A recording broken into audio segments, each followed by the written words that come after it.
Bonjour, bonjour, bonjour à toutes et à tous. C'est un plaisir de vous retrouver encore une fois dans la présence du Seigneur pour pouvoir déguster sa parole ensemble pour une autre étude biblique. Ce matin, je me suis réveillée avec beaucoup de joie dans le cœur pour le Dieu que nous servons. Ce Dieu si bon, si généreux et en même temps si puissant et si redoutable. Alléluia. Je voudrais te conseiller de partir écouter le flash adoration de ce dimanche 3 novembre. C'était un moment puissant. C'est des moments d'adoration très courts qui sont offerts ici sur la plateforme Adam, la plateforme des armes de destinée aiguisées contre le malin. Je te conseille donc d'écouter ce petit flash adoration. Tu peux l'écouter dans ton véhicule, tu peux le mettre sur ton téléphone pendant que tu es à la cuisine, pendant que tu es en train de marcher. Alléluia, il va te faire énormément de bien. Amen. Aujourd'hui, nous étudions un thème qui est « Il est très différent de nous, dit très mystérieux de notre Dieu ». Il est très différent de nous, dit très mystérieux de notre Dieu. Alléluia. Éternel, nous n'avons pas de mots. Nous n'avons pas de mots, nous n'avons pas de vocabulaire pour décrire le Dieu extraordinaire que tu es. Aujourd'hui, Seigneur, nous venons dans ta présence, tes enfants et moi, pour étudier ta parole. Alléluia, pour te connaître un peu plus, Seigneur. Nous prions que le Saint-Esprit prenne le contrôle de ce moment, Seigneur. Que tu puisses, Seigneur, emmener tes enfants qui doivent rester pour écouter, pour partager, pour étudier cette parole éternelle et que le Saint-Esprit nous équipe pour la mission que tu nous accordes. À nous, ces personnes, ces enfants que tu as désignés en cette fin de temps pour être des armes dans le royaume de Dieu. Merci pour la grâce de nous avoir choisis. Merci pour la puissance de cette étude biblique que nous allons entamer maintenant. C'est dans le nom puissant de Jésus que nous avons prié. Amen. Alléluia, alléluia, alléluia. Nous allons bénir le nom du Seigneur et nous allons venir dans sa présence pour pouvoir étudier sa parole maintenant. Alléluia.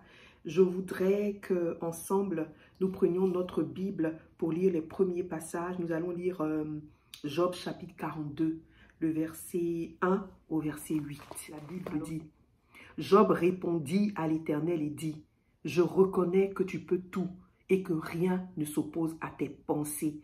Quel est celui qui a la folie d'obscurcir mes desseins? Oui, j'ai parlé sans les comprendre de merveilles qui me dépassent et que je ne conçois pas. Écoute-moi et je parlerai, je t'interrogerai et tu m'instruiras. Mon oreille avait entendu parler de toi, mais maintenant mon œil t'a vu.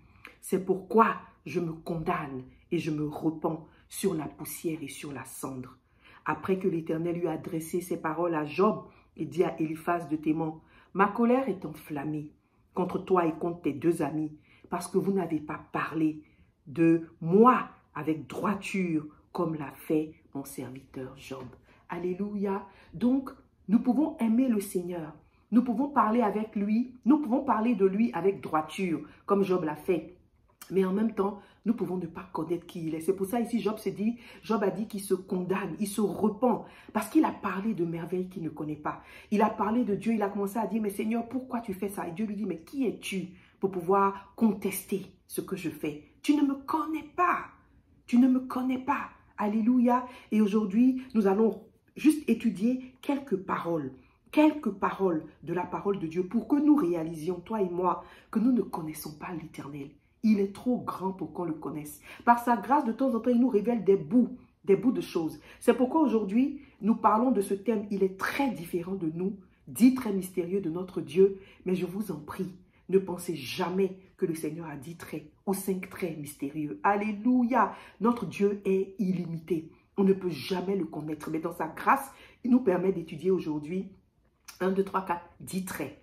Mais ça ne s'arrête pas à 10. Je n'ai pas compté 10 pour avoir 10 traits. Dans la révélation de sa parole, il nous a conduits sur 10 traits. Alléluia, mais il est beaucoup plus grand que ça. Alléluia, nous allons étudier la parole de Dieu aujourd'hui. Alors nous allons commencer par une petite introduction, avant de commencer à parler de ces 10 traits mystérieux du Seigneur. Il est très différent de nous.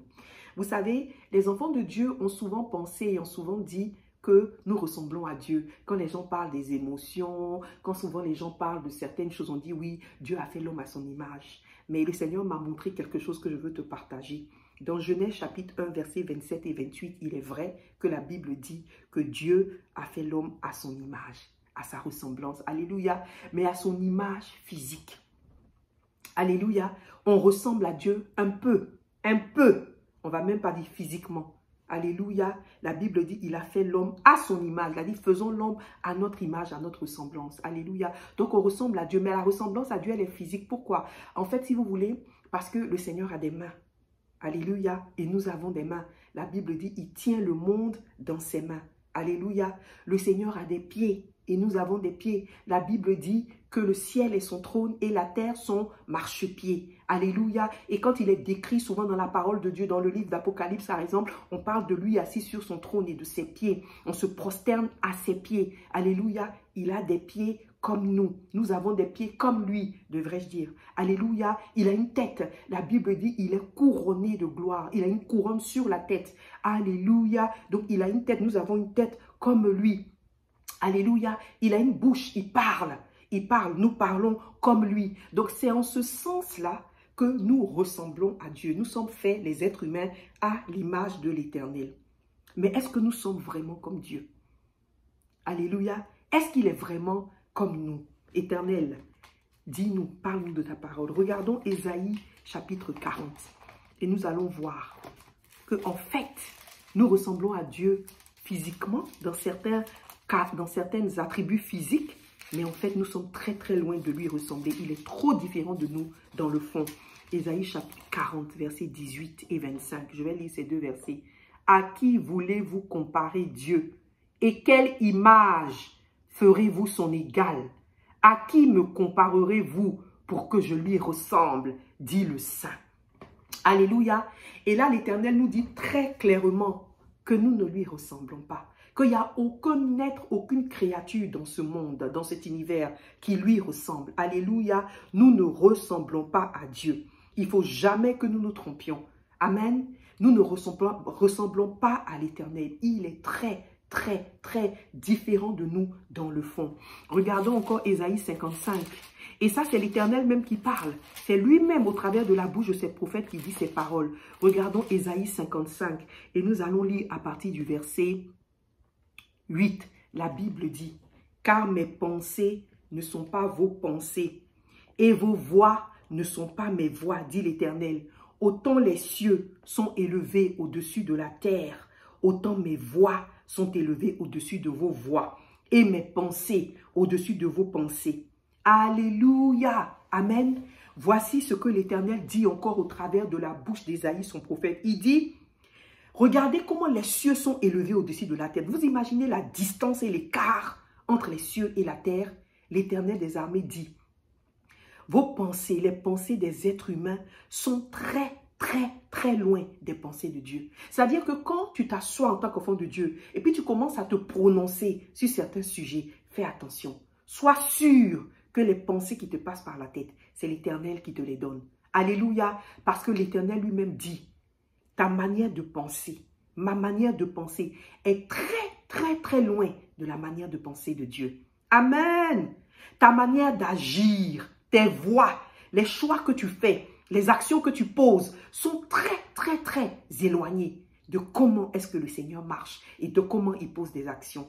Alléluia. Voici une vérité. Nous ne ressemblons pas à Dieu dans le fond. Nous avons des éléments physiques qui lui ressemblent, mais nous ne lui ressemblons pas dans l'intérieur. Nous ne lui ressemblons pas dans notre manière de penser, dans notre manière d'agir, dans notre manière de réfléchir, dans notre manière de poser des actes. Nous sommes très, très différents de l'Éternel. Alléluia. Avec cette introduction, je voudrais que le Seigneur nous aide à réaliser cela et que le Saint-Esprit maintenant nous conduise dans ces traits mystérieux dont il veut nous parler. On va commencer par le premier trait mystérieux de Dieu, son amour. Alléluia. C'est un trait mystérieux de Dieu et quand je dis mystérieux, c'est pour dire un trait différent de celui de l'être humain. L'amour de Dieu. L'amour de Dieu, c'est-à-dire l'Éternel aime les êtres humains profondément. Son amour pour l'homme, avec grand H, n'a pas on ne peut pas comprendre cet amour. Pourquoi est-ce que l'Éternel nous aime? Pourquoi est-ce que l'Éternel nous aime? Pourquoi il t'aime? Pourquoi il m'aime? Alléluia. Pourquoi l'Éternel nous aime? Est-ce que vous vous êtes posé la question? Il nous a créés à son image. Il nous a donné un monde. Et nous sommes allés nous associer avec son pire ennemi pour le tromper, pour pécher. Nous lui avons menti. Nous nous sommes éloignés de lui. Et non seulement ça, chaque jour qui passe, nous continuons et nous répétons les mêmes erreurs envers ce Dieu, délibérément ou pas. On trompe le Seigneur, on le trahit des milliers de fois et on recommence, on recommence. Il nous pardonne et on recommence. Il nous pardonne et on recommence. Il va jusqu'à se dire, je vais envoyer mon fils sur la terre, mourir pour mon peuple, tellement je les aime. Alléluia. Tellement il nous aime. Malgré cela, on continue de pécher. Pourquoi l'Éternel nous aime toujours? Est-ce que tu t'es posé la question? Pourquoi? Pourquoi Dieu nous aime toujours? Alléluia, jusqu'à la mort. Il nous a aimés jusqu'à la mort. Vous savez, souvent, quand on est en train de se dire que le Seigneur a envoyé son Fils unique, on ne comprend pas. Mais en fait, Dieu, il est un. Dieu lui-même est venu mourir pour nous, pour toi, pour moi, pour les êtres humains. Il est descendu, il est rentré dans la peau de sa création, cette peau de poussière, cette peau de misère, cette peau de péché. Il est entré dans le sein d'un être humain. Il a vécu dans la peau, dans les émotions faibles d'un être humain. Il a marché sur la terre, lui-même Dieu. Parce que Jésus-Christ, c'est la parole. C'est ce qui sort de la bouche de Dieu. C'est Dieu lui-même. Alléluia. Et il est venu s'humilier, se mettre vraiment par terre, se soumettre, se mettre dans les mains vraiment de ce monde. Il a été maltraité, humilié. Tout ça pourquoi? Pour pouvoir nous sauver. Alléluia. L'amour de Dieu est incompréhensible. Je vais même aller plus loin. Ce très mystérieux de Dieu, son amour fait peur. Alléluia. L'amour de Dieu fait peur. Si tu ne crains pas Dieu parce qu'il t'aime, ça veut dire que tu ne connais pas l'Éternel. L'amour de Dieu fait peur. Amen. Est-ce que vous connaissez le passage de Isaïe 43, 3 à 4? Et est-ce que vous vous rappelez de l'histoire du peuple d'Israël et l'histoire des êtres humains? Alléluia. Comment? Ou bien vous avez déjà lu le psaume 18 ou le psaume 91 où Dieu décrit quand il défend ses enfants. Regardons maintenant l'amour de Dieu pour les personnes avec qui il a une alliance, pour ses enfants. Alléluia. Isaïe 43, verset 3 à 4. La parole de Dieu dit: car je suis l'Éternel ton Dieu, le Saint d'Israël ton sauveur. Je donne l'Égypte pour ta rançon. Je donne l'Éthiopie et Séba à ta place. Parce que tu as du prix à mes yeux. Parce que tu es honoré et que je t'aime. Je donne des hommes à ta place. Et je donne des peuples pour ta vie. Alléluia! L'amour de Dieu fait peur. Est-ce que vous savez que tout le temps de l'histoire de l'humanité et de l'histoire d'Israël, les peuples qui avaient des alliances avec Dieu, leurs ennemis avaient peur de l'amour de Dieu pour eux. C'était un amour effrayant. Et c'est ici, la Bible dit, c'est écrit ici, il donne des peuples et des nations à notre place. Il utilise d'autres nations, papa, maman, enfants, il les extermine et il les donne en rançon pour nous sauver, nous ses enfants. Alléluia! Il donne des pays à notre place. Il dit qu'il donne des hommes à nous. Il est prêt à tuer, exterminer d'autres hommes à cause de ses enfants. C'est la vérité. Alléluia. Il faut dire, c'est la vérité. L'amour de Dieu fait peur. L'amour de Dieu pour ses enfants fait peur. L'amour de Dieu pour les êtres humains fait peur à l'être humain en fait. Parce qu'on ne peut pas comprendre la grandeur et la profondeur de cet amour. Un amour qui continue malgré toutes les abominations que les hommes, les êtres humains font devant Dieu. Un amour qui continue. Il peut exterminer ce monde-là en un clin d'œil. Non, mais il laisse les temps s'écouler. Il veut laisser les années, les siècles s'écouler parce qu'il veut donner l'opportunité à l'être humain de se repentir. Alléluia! Il veut donner l'opportunité. Il ne veut pas détruire l'être humain. Il aime tellement l'être humain malgré toutes les atrocités que les êtres humains ont fait à Dieu. De génération en génération, de siècle en siècle. L'Éternel aime toujours l'être humain.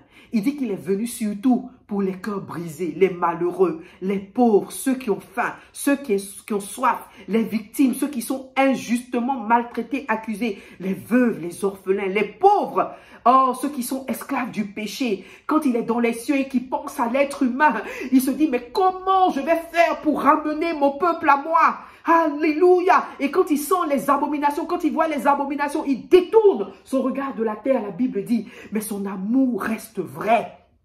Il suffit que l'homme revienne.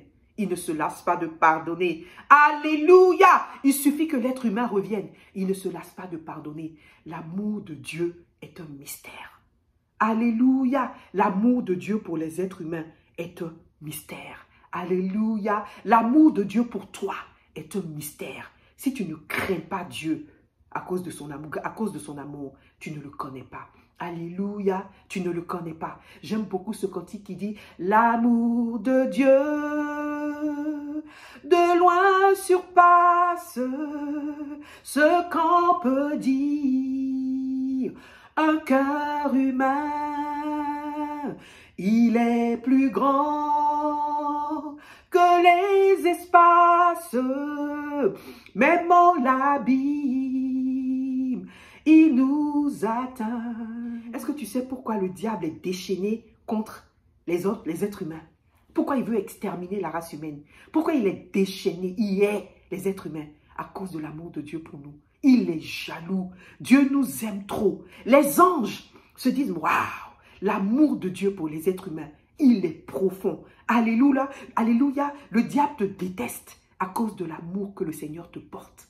Le diable te déteste à cause de l'amour profond que le Seigneur te porte. Un amour incompréhensible à l'être humain. Voici le premier trait mystérieux de Dieu. Alléluia. Bénissons le Seigneur pour son amour pour nous. Amen. Le deuxième trait mystérieux que je voudrais partager avec toi, c'est que notre Dieu, il est violent. Oui. Notre Dieu, c'est un Dieu violent. La Bible dit, un Dieu redoutable, un feu dévorant. Il est d'une violence que tu ne peux pas comprendre avec ton esprit humain. Vous savez, nous les enfants, nous les êtres humains, souvent, on se donne des choses qu'on appelle des valeurs, des principes, des choses comme ça. C'est bien d'avoir des valeurs, c'est bien d'avoir des principes, mais c'est encore mieux d'adopter les valeurs divines et les principes divins. Alléluia, pas ceux des êtres humains. Alléluia. Alors, Dieu est violent. Il est d'une violence, mais je vous dis, profonde, une violence, mais je ne sais pas, destructrice. Oui.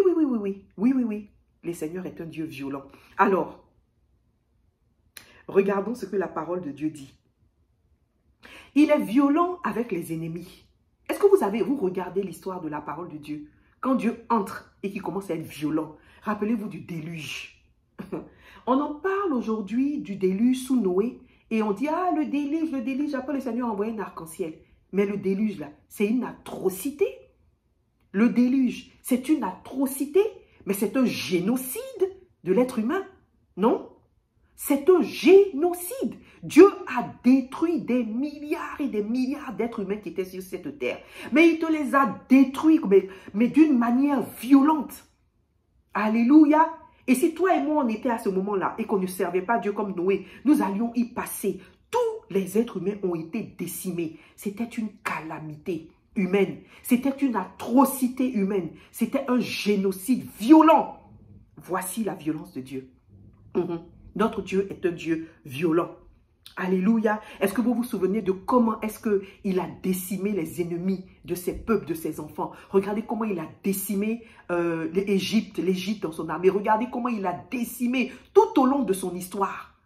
Vous savez, ce qui fait même qu'il y a des personnes souvent qui vous disent, mais votre Dieu, il dit, il est Dieu. Mais quand on lit vraiment l'Ancien Testament, souvent le Dieu disait, allez-y combattre des villes. Des gens qui n'ont rien fait. Leur seul tort, on va dire qu'ils n'ont rien fait d'un point de vue humain. Leur seul tort, ils n'étaient pas un peuple allié de l'Éternel. Ils n'avaient pas une alliance avec Dieu. Et ils étaient sur un territoire que Dieu voulait donner à ses enfants. Alléluia. Qu'est-ce qu'il a fait? Décimer des peuples, des vies, des enfants, des bébés. Et il disait au peuple d'Israël, quand vous allez aller dans cette ville-là, dévouez-la par interdit. Qu'est-ce que ça voulait dire pour Dieu? Prenez l'épée, puis tuez, égorgez tout le monde. Même les animaux, ne laissez personne de vivant.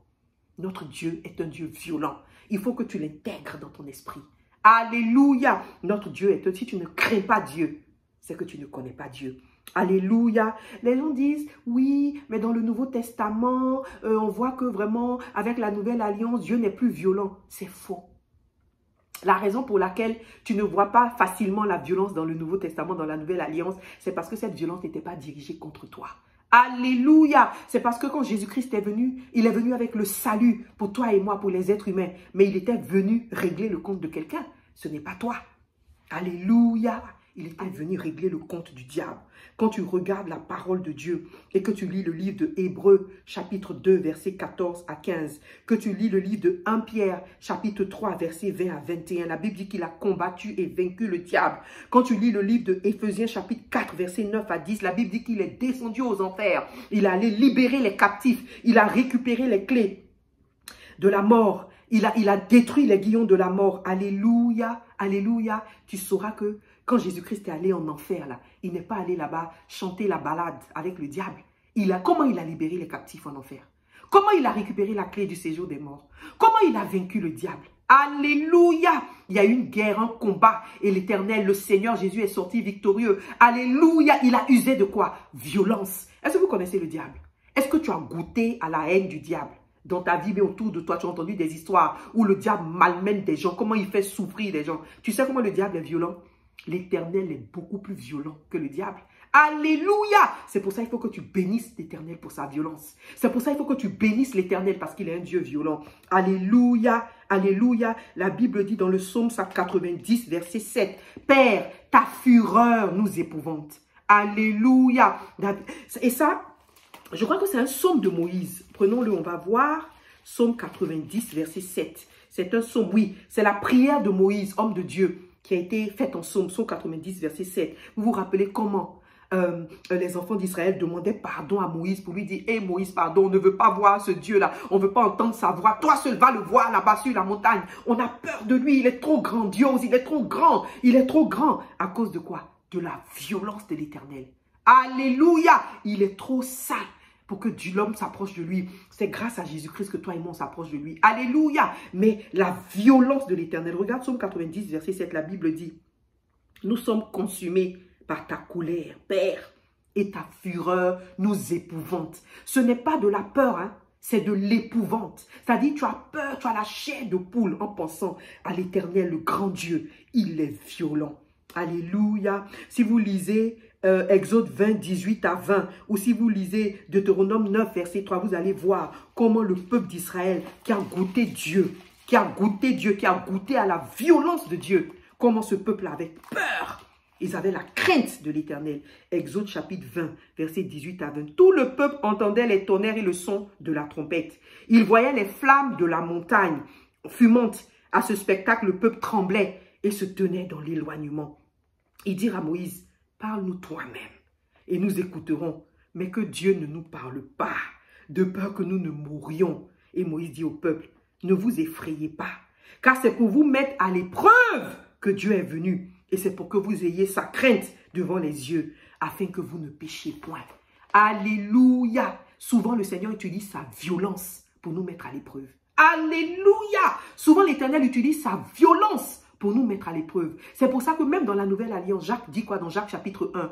Prenez comme un sujet de grâce les différentes épreuves qui vous arrivent. Mais c'est la violence de Dieu qui nous donne des épreuves.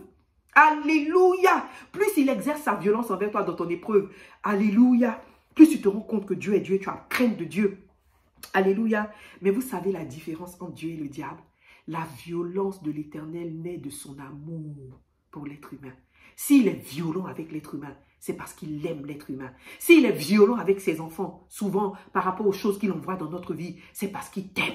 Il sait que devant, s'il n'a pas été violent avec toi, s'il ne t'a pas par la force appris à changer, s'il ne t'a pas par la force équipé et qu'il te laisse aller devant, le diable va te malmener devant. Le diable va te tuer devant. Alors, il utilise sa violence et puis il te châtie, et puis il t'éprouve, et puis il te teste. Alléluia, il te montre sa violence. Alléluia, parce que sans cette violence-là, tu ne vas pas être prêt à affronter le diable. Alléluia, et Dieu exerce sa violence contre ses ennemis pour leur montrer qu'il est Dieu et que c'est lui seul qui règne au-dessus de tout. Alléluia, bénis l'Éternel pour sa violence. Gloire au Seigneur. Bénis ton Dieu pour sa violence. Alléluia. Alléluia. Alléluia. Amen. Il met souvent ses enfants à l'épreuve de la plus violente des manières. Regardez comment Jonas, est-ce que vous imaginez, sur la mer, les vagues, l'orage et tout, il est jeté dans la mer, il se noie, il s'enfonce dans les océans, puis tout d'un coup, il voit une grande bête, un poisson géant, des dents qui viennent vers lui, qui l'avale. Ah! Quelle souffrance! Et puis, il est dans le vent. Imaginez, on parle de ces histoires, on ne réalise pas. Le ventre d'un poisson. Le ventre d'un poisson, ça ressemble à quoi à l'intérieur? Ça ressemble à quoi? Les ténèbres. Tu es dans l'eau. Est-ce que tu peux t'en sortir? Tu ne sais pas si tu vas vivre. C'est là-bas que Jonas est resté. La violence de l'Éternel. Alléluia. La violence de les regarder comment David a été pourchassé, malmené. 17 ans. 17 ans à fuir Saül. 17 années de souffrance. De souffrance. 17 ans. Ah, la violence de l'Éternel. Lorsque ses enfants sont jetés dans des feux, ils se disent, mais où est notre Dieu? Dans le feu, la fournaise est chaude. Tu te dis que tu es mort. Où est ton Dieu? La violence de l'Éternel. Alléluia. Vous dites qu'il n'y a pas de violence dans la nouvelle alliance. Et que tu n'as pas connu le Seigneur dans ta vie toi-même. Il y a quelqu'un qui me disait dernièrement, la situation que tu traverses là. Mais c'est violent. Mais pourquoi Dieu peut te faire quelque chose de violent comme ça? Moi-même, je n'avais pas la réponse à cette question-là. Parce que tu te dis, mais pourquoi? Mais je vous dis, la violence du Seigneur pour ses enfants est une grâce. Bénis le Seigneur parce qu'il est violent. Alléluia. Est-ce que vous savez comment les apôtres, les 12 apôtres, sont morts? Celui qui l'a trahi, la violence de sa mort. Ceux qui l'ont servi fidèlement, la violence de leur mort. Rien que d'y penser. Alléluia. Tu n'as pas la chair de poule. Tu ne crains pas Dieu. Notre Dieu est un Dieu violent. Alléluia. La paix. Vous savez, on dit oui, Dieu est un Dieu de paix. Dieu est un Dieu de paix. Détrompez-vous. Notre Dieu est un Dieu de guerre.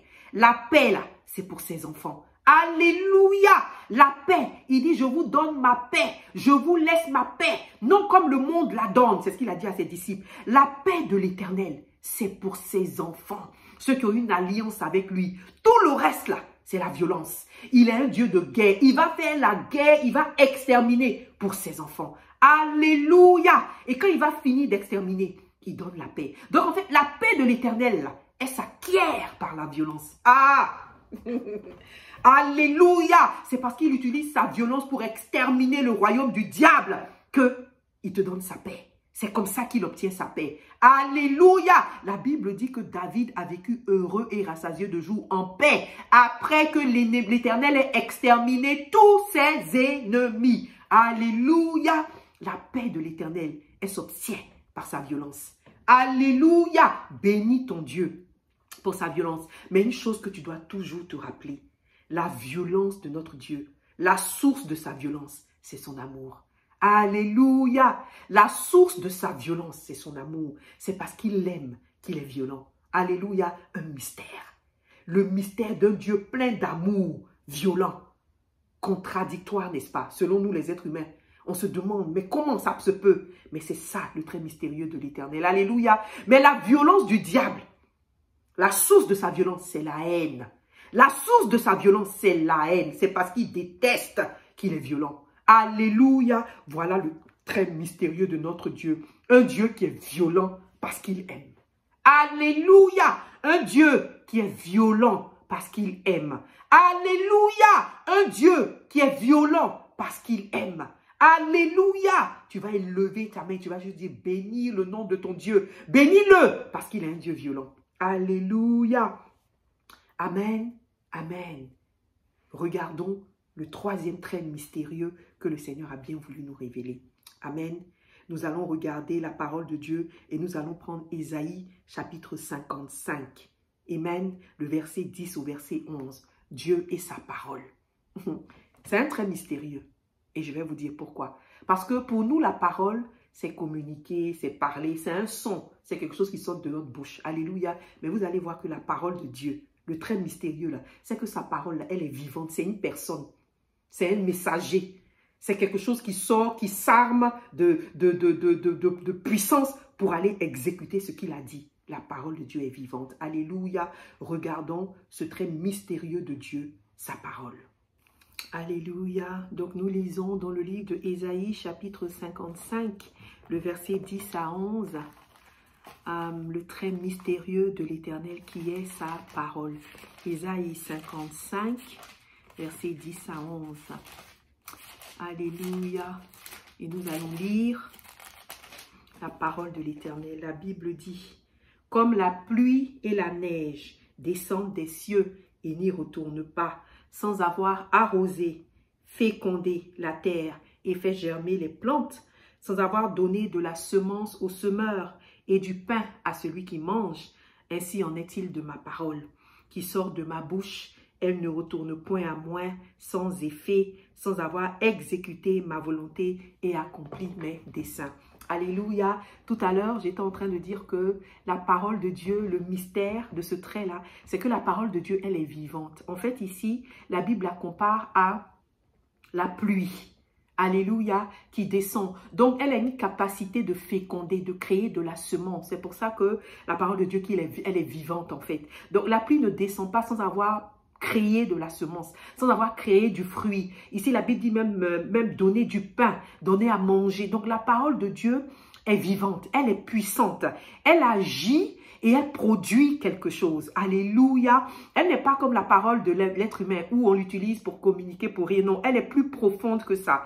La Bible la compare souvent à une épée à double tranchant. Si nous lisons Hébreux chapitre 4, verset 12, la Bible dit « La parole de Dieu est comme une épée à double tranchant, capable de séparer jointure et moelle. Elle est capable de diviser en deux l'âme et l'esprit. » Alléluia. Arrêtons-nous un instant. Comment est-ce qu'on sépare l'âme et l'esprit? Est-ce qu'on sait même, nous les êtres humains, où se trouve l'âme et l'esprit? Quand tu tues un animal, tu peux séparer l'âme de son esprit. Alléluia, c'est ce que la parole qui sort de la bouche de Dieu fait. Elle est si puissante qu'elle va rentrer dans l'esprit même de l'homme et elle va séparer dans l'esprit même de l'animal. Elle va séparer âme et esprit. Alléluia, c'est ça la puissance de la parole de Dieu. C'est un mystère parce que si, en tant qu'enfant de Dieu, tu vois la parole comme la parole de l'être humain, tu vas penser que quand Dieu dit quelque chose, il parle. Mais ce n'est pas ça la parole de Dieu. La Bible dit quoi? Dans Ésaïe 55, qu'est-ce que la parole de Dieu dit? Que la parole de Dieu court pour exécuter ce qui est sorti de la bouche de l'Éternel. En fait, la parole de Dieu est un messager. C'est un messager comme un sportif. Elle est vivante en fait. C'est un être à la parole de Dieu. Elle sort, elle court, et puis elle s'en va exécuter chaque chose qui est sortie de la bouche de l'Éternel. Alléluia, la parole de Dieu est vivante. La Bible la décrit aussi des fois comme une flèche. Et la parole de Dieu, c'est quoi? C'est Jésus-Christ. Elle est venue personnifier pour nous montrer même que en fait, la parole de Dieu, c'est un être. Alléluia, c'est Jésus-Christ la parole. Donc quand Dieu donne une promesse, quand il dit à l'humanité que je vais envoyer un sauveur et que lorsque vos péchés seront noirs, comme le cramoisi, ils deviendront blancs comme la neige parce que je vais envoyer un sauveur. Les siècles vont passer. Le diable va se déchaîner pour empêcher que le sauveur ne vienne. Et quand le sauveur va venir, l'enfer va se lever pour empêcher que le sauveur sauve l'humanité. Mais la parole de l'Éternel, qui est un messager puissant, qui court pour exécuter, va courir au travers des siècles, des mois, des années et va venir forcément. Ce que Dieu a dit va s'accomplir. Alléluia! Et le sauveur va venir et il va mourir sur la croix de Golgotha. Il va se ressusciter, il va aller en enfer, il va récupérer la clé du séjour des morts et il va libérer les captifs. Alléluia! Et le salut va être présenté à l'humanité. Amen! Parce que la parole est déjà sortie. Amen.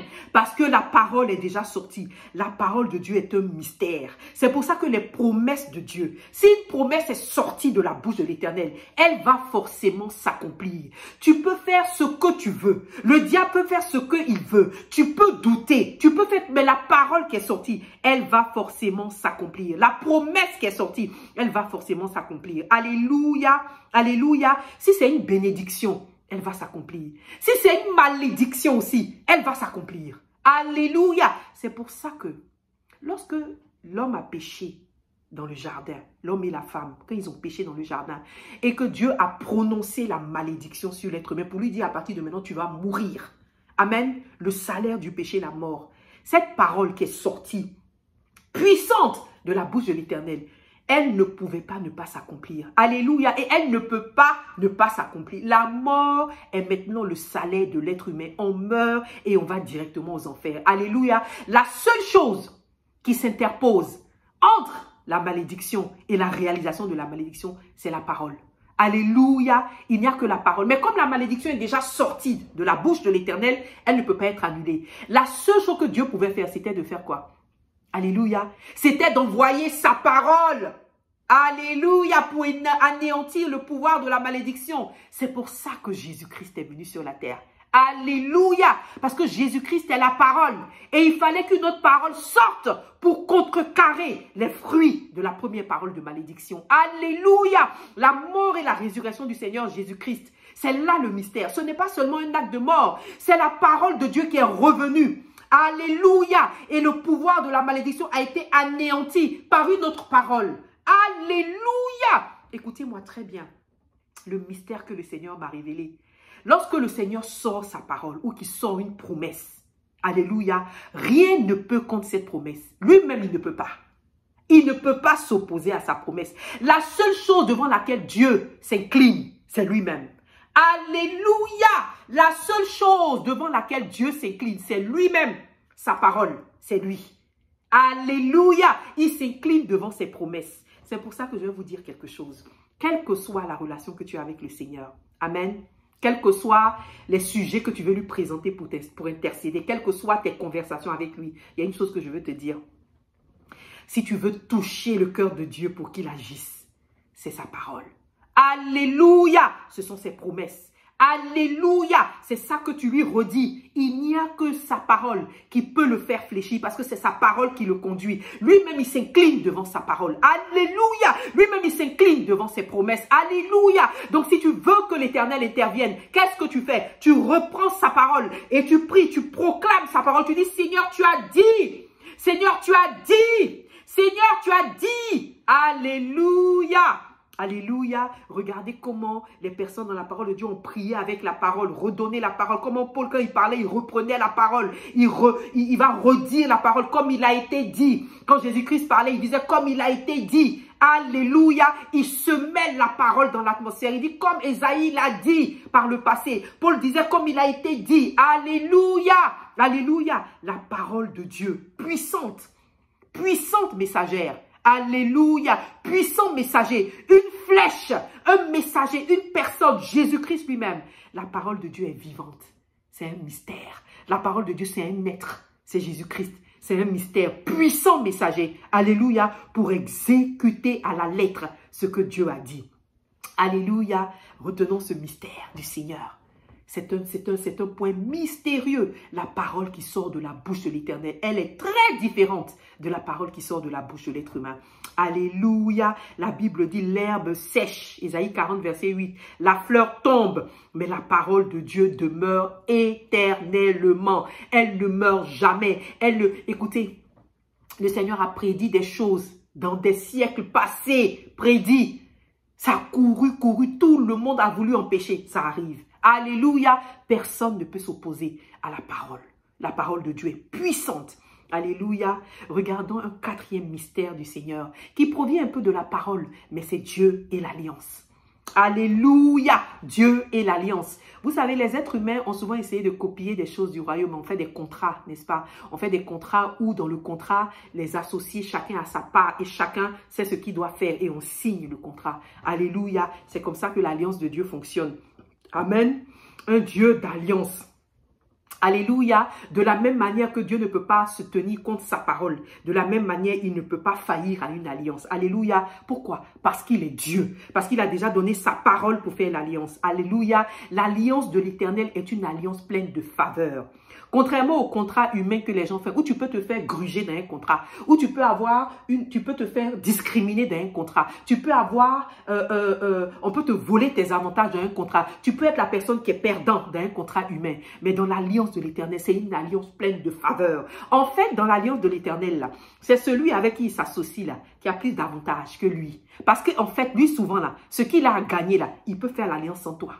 Alléluia. Il peut aller faire un contrat avec quelqu'un d'autre. Il y a avec des pierres, il peut faire le contrat. Avec des animaux, il peut faire le contrat pour accomplir ce qu'il veut. Alléluia. En fait, le fait d'avoir une alliance avec nous, c'est une grâce. Alléluia. Dieu est très différent de l'être humain. C'est une grâce même de faire un contrat avec toi. Si tu es en alliance avec Dieu, bénis le Seigneur. Si comme moi, tu es en alliance avec l'Éternel, bénis le Seigneur parce que c'est toi qui as le plus d'avantages dans l'alliance de l'Éternel. Alléluia. Un mystère. Dieu et son alliance. Il s'allie avec des hommes. Contrairement aux êtres humains qui font des contrats parce qu'ils veulent gagner, Dieu s'allie avec les êtres humains pour leur donner des faveurs. Alléluia, pour leur donner des faveurs. Lisons Ésaïe 55, versets 3 à 5. La parole de Dieu dit, « Prêtez l'oreille et venez à moi. Écoutez et votre âme vivra. Je traiterai avec vous une alliance éternelle pour rendre durable mes faveurs envers David.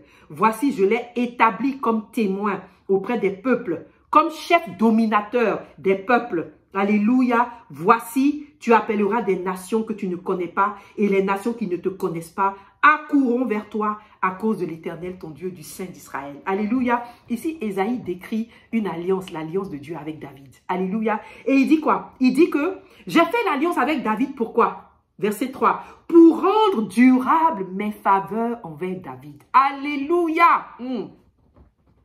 Ah, il y a de quoi s'arrêter et puis bénir le nom du Seigneur. Il fait une alliance avec toi et avec moi pour rendre durable ses faveurs envers nous. C'est-à-dire qu'il nous donne des faveurs et des promesses. Il ne veut pas que ça s'arrête. Donc, il se dit, comment je vais faire pour que mes faveurs envers ma fille, envers mon fils ne s'arrêtent pas? Je vais entrer en alliance avec eux et avec leur postérité, leur génération, de telle sorte que mes faveurs seront éternelles.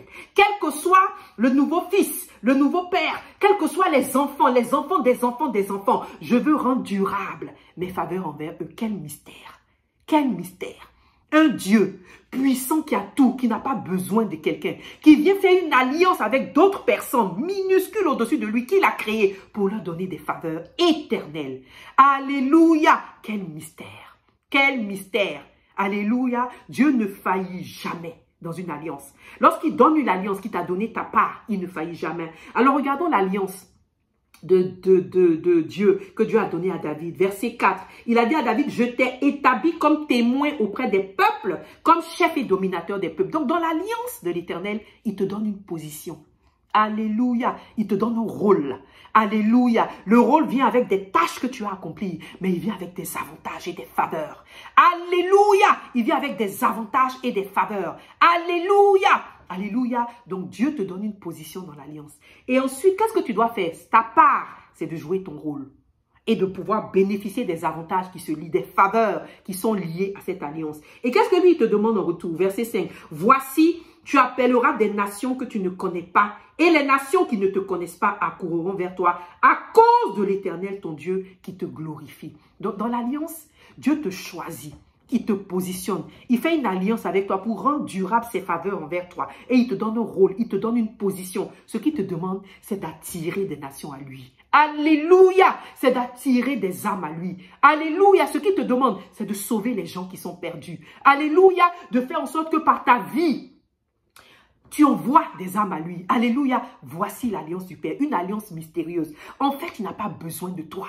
Il peut y avoir d'autres personnes pour signer cette alliance-là. Mais il dit, parce que je veux que Dorcas goûte à mes faveurs de façon éternelle. Elle et sa lignée. Parce que je veux que mon fils Robert goûte aux alliances, à l'alliance, aux faveurs de l'Éternel, lui et sa lignée. Alors, je vais créer une alliance, je vais signer une alliance avec lui, dans laquelle chacun a sa part à jouer. Mais je vous dis une chose mystérieuse, le Seigneur ne faillit jamais à son alliance. C'est-à-dire que son associé qui est l'être humain va faillir, il ne va pas faire ce qu'il a à faire, il va le gruger, il va le voler, il va aller fomenter des coups louches avec les pires ennemis de Dieu. Son alliance, lui, sa part, il se tient à sa part. Mais attention, n'oublions pas que Dieu est un Dieu violent.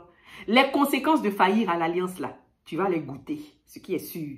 Tu vas goûter les conséquences. C'est-à-dire que si tu faillis à ta part d'alliance, tu vas goûter les conséquences. Ce seront des conséquences amères et violentes.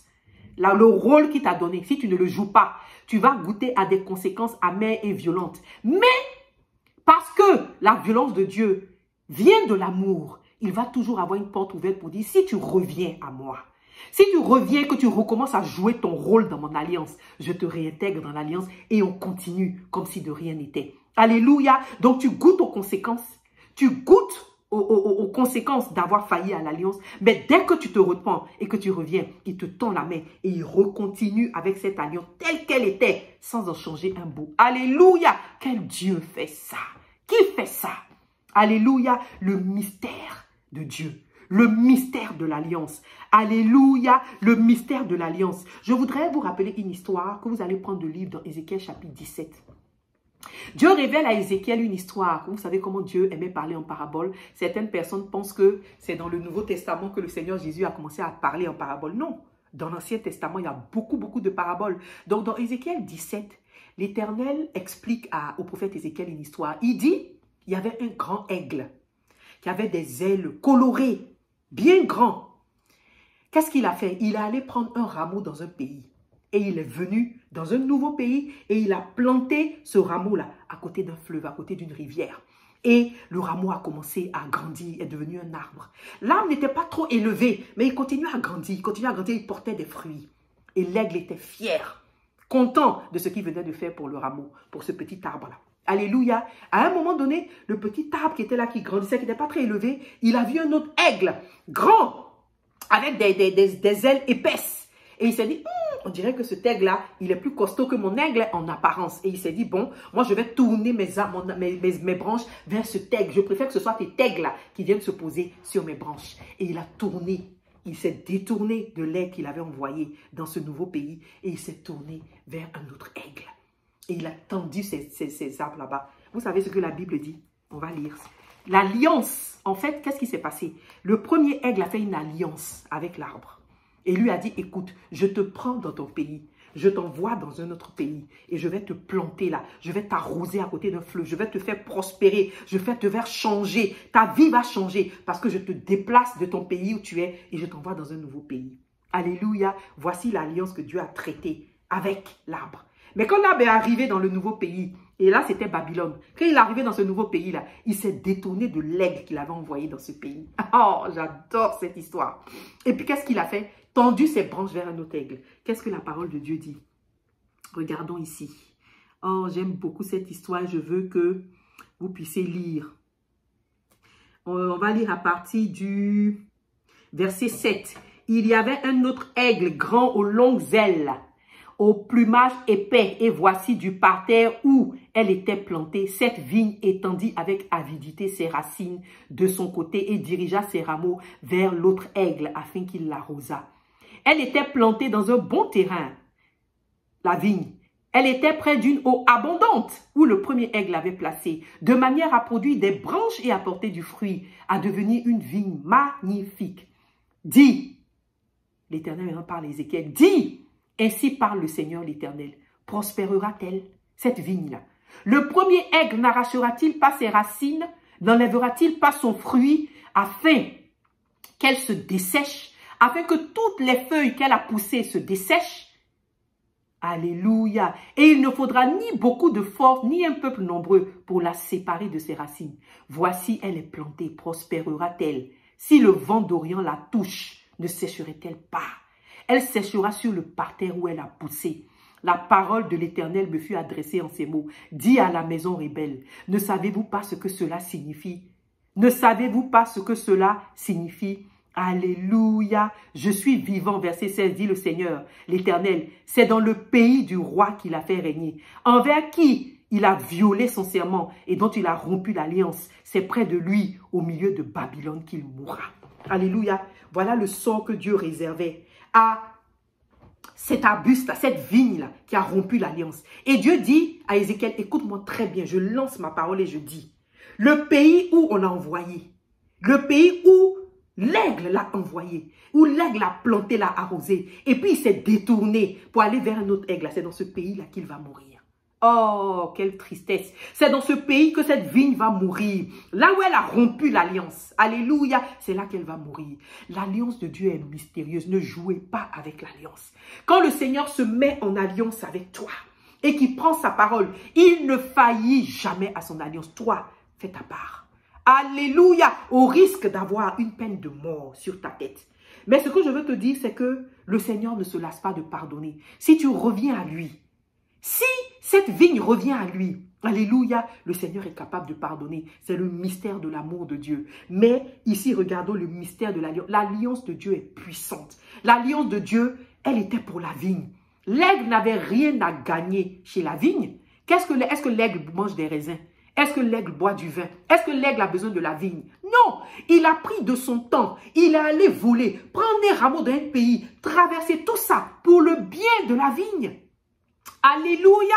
L'aigle n'avait pas besoin de la vigne. En aucun cas, il l'a fait pour la vigne. Mais regardez en retour ce que la vigne a fait. La puissance de l'alliance. Ne jouons pas avec l'alliance de l'Éternel. Alléluia. Ne jouons pas avec l'alliance de l'Éternel. Le Seigneur se tient sur son alliance. Alors je veux te dire, mon frère, ma soeur, si tu as une alliance avec Dieu, il t'a donné une position et que tu fais ta part. Je veux te rassurer, Dieu ne faillit jamais à son alliance. Alléluia! La parole qui est sortie dans l'alliance et qui a suscité cette position, fais ton rôle, tu verras les faveurs éternelles que Dieu va t'accorder à cause de l'alliance. Alléluia! Regardons le 5e trait mystérieux de Dieu. Celui-là, je l'ai compris à un moment donné, le Seigneur m'a révélé cette parole. Parce que je traversais un moment d'isolation très fort. Vous savez, vous êtes isolé, seul. Vous avez, c'est vrai, des personnes, des amis, des personnes proches qui sont là, hein, mais dans le fond de votre âme, vous vous sentez isolé. Et le Seigneur m'a dit, ma fille, savoure l'isolation. Il m'a dit, ma fille, il faut que tu savoures l'isolement. Il faut que tu savoures la solitude. Il faut que tu enjoys ça. J'ai dit, ah, papa, quelle est cette affaire encore? Alléluia, le mystère, le 5e mystère. Dieu n'a besoin de personne. Alléluia. La conséquence de ça, c'est quoi? C'est qu'il aime la solitude. Il aime l'isolation, le vide. Quand il est seul, il se suffit à lui-même. Il n'a besoin de personne. Alléluia. Il aime être isolé. Il aime être seul. Il aime ça. C'est pour ça que souvent, il aime aussi mettre ses enfants en solitude. Alléluia. Parce qu'il veut que tu goûtes à la solitude. Il veut que tu goûtes à l'isolement. Que tu apprennes ce que c'est que de ne pas avoir besoin de quelqu'un que de Dieu. Alléluia. Il veut que tu arrives à savourer sa présence, lui seul, et que cette présence te suffise. Alléluia. Et que tu n'aies besoin de personne. Donc souvent, il va t'arracher autour de toi les gens pour que tu savoures l'isolation. 5e mystère, notre Dieu n'a besoin de personne. Il savoure l'isolation. Je ne dis pas, ce n'est pas le bon terme, mais vous voyez, il savoure la solitude. Il savoure être seul. Alléluia. Il savoure qu'il n'y ait personne autour de lui. Il n'a besoin de personne. Regardez Genèse chapitre 1, verset 1 à 2. Vous vous rappelez de ce passage, la Bible dit quoi? Je vais le lire exactement. La parole de Dieu dit, la terre était informe et vide. Il y avait des ténèbres à la surface de l'abîme et l'Esprit de Dieu se mouvait au-dessus des eaux. Alléluia. La terre était informe. Et quoi? Vide. Il n'y avait personne, pas une âme qui respire. Vide. Les ténèbres. Et l'Esprit de Dieu se mouvait au-dessus des eaux. L'Esprit de Dieu était présent dans cette atmosphère vide. Vide. Calme. L'Esprit de Dieu se mouvait au-dessus des eaux parce que l'Éternel n'a besoin de personne. Il se suffit à lui-même. Il est tellement grand et tellement grandiose. Il est tellement rempli. Il remplit tout l'univers. Alléluia. Il remplit tout l'univers. La Bible dit que le ciel est son trône, la terre son marchepied. Il est si grand. Il est si grand. Alléluia.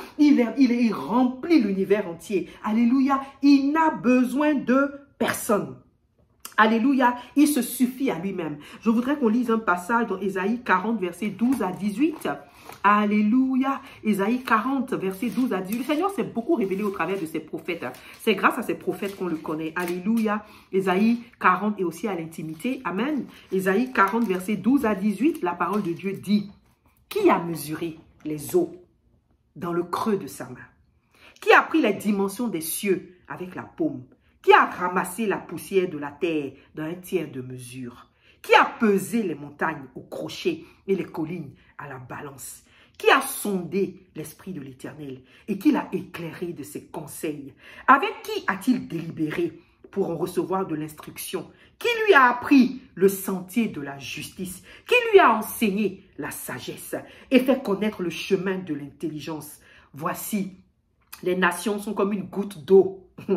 Les nations sont comme une goutte d'un seau. Elles sont comme de la poussière sur une balance. Les nations, les milliers d'êtres humains, les milliards d'êtres humains, on est comme quoi? Une poussière dans une balance. devant l'Éternel des armées. Il nous regarde comme ça. On est comme une poussière dans une balance, minuscule grain de poussière. À peine s'il peut le voir, tellement il est grand, tellement il est grandiose, minuscule. Et c'est dans notre petit côté minuscule là. Il nous voit, puis il nous choisit et il fait alliance avec nous. Ah! Quel mystère, l'amour de Dieu pour des bouts de poussière. Quel mystère!